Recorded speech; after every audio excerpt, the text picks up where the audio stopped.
هیچیان موچەخۆری حکومت نین.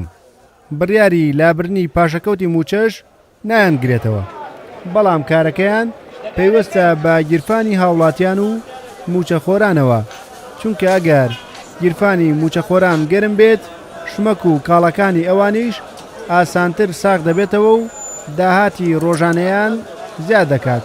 ئەوە ژوای کردووە زۆرینەی کاسبکاران بە بڕیاری لابرنی پاشەکەوتی موچە خۆشحاڵ بن.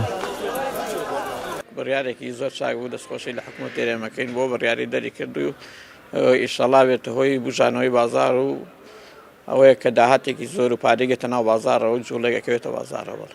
بەڵێ تا کاریگەریە بێت و ینی زۆر باشیشە خەڵی ئیسیفادەی لێکەوە، ئەوەی کاسبی هەر ئیسیفادەی لێکەوە بۆ ئەوانی کە کرێت چین و دەسەڵات و بێکەم دەرامەتن معاش خۆرن ئەوانە چاکە بۆ ئەوانیش باشە، هەمی بۆ هەمی باش. موچەخۆران لەگەڵ خۆشحاڵیان با بڕیارەکەی حکومەت ترسی ئەوەشیان لێنیشتووە لەگەڵ وەرگرتنی موچەکانیان بەبێ پاشەکەوت نرخی شمەک و کاڵەکانیش لە بازاردا بەرز ببێتەوە. داواکارن لایەنە پەیوەندیدارەکان بازار فەرامۆژ نەکەن و چاودێری بەرزبوونەوەی نرخی شمەک و کاڵەکان بکەن.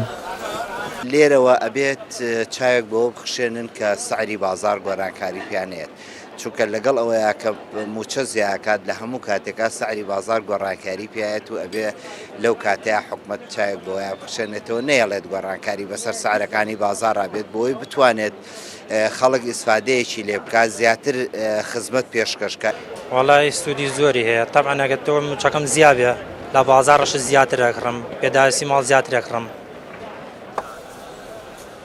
لەگەڵ وەرگرتنی یەکەم موچە بەبێ پاشەکەوت وا چاوەڕوان دەکرێت گەرم و گوڕیەک بکەوێتە بازارەوە، بەوەش کۆتایی بەیەکێک لە قۆناغا سەختەکانی ژیانی هاوڵاتیان دێت کە لە ماوەی 4 ساڵی ڕابردوودا پێوەی گرفتار بوون. ڕێبازی وەک کورسات نیوز، سلێمانی.